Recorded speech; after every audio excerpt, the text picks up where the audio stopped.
बिस्मिल्लाहिर्रहमानिर्रहीम। अस्सलामु अलैकुम। दोस्तों, जो शख्स रमज़ान का रोज़ा इफ्तार करने से पहले एक बार ये सूरत पढ़ेगा, अल्लाह पाक फरमाएगा, ऐ मेरे बंदे मांग क्या मांगता है। दोस्तों, ये सूरत बड़ी फजीलत और बरकत वाली है।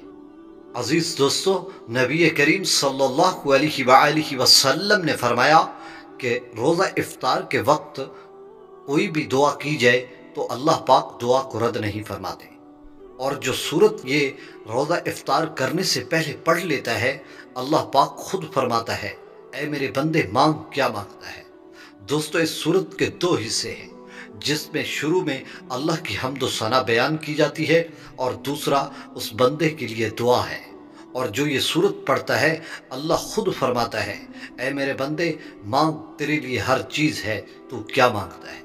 इस सूरत के बारे में एक हदीस शरीफ में आता है कि जो शख्स इस सूरत को 7 मरतबा पढ़कर किसी बीमार पर दम कर देता है तो वो बीमार सेहतयाब हो जाता है।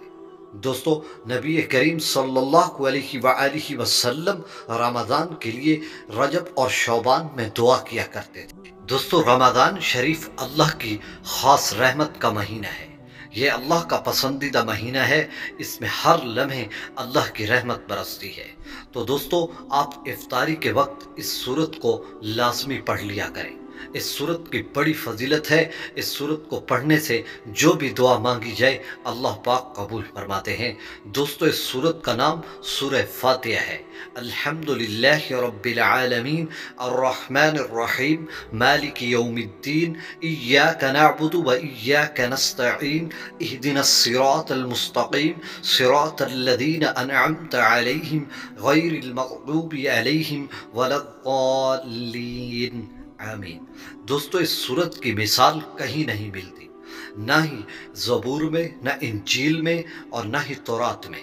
दोस्तों, ये सूरत एक ऐसी सूरत है जिसके बारे में हज़रत अली रज़ी अल्लाह तआला अन्हु फरमाते हैं कि अगर मैं इस सूरत का खुलासा लिखना शुरू करूं तो 70 ऊँटों पर इसकी किताबें ला दी जाएं, फिर भी इसका खुलासा ख़त्म न हो। ये सूरत एक ऐसी बरकत वाली सूरत है। आप इसको पढ़ने का मामूल बना लें। इंशाअल्लाह आप रोज़ाना इफ्तारी से पहले पहले इस सूरत को लाजमी पढ़ लिया करें।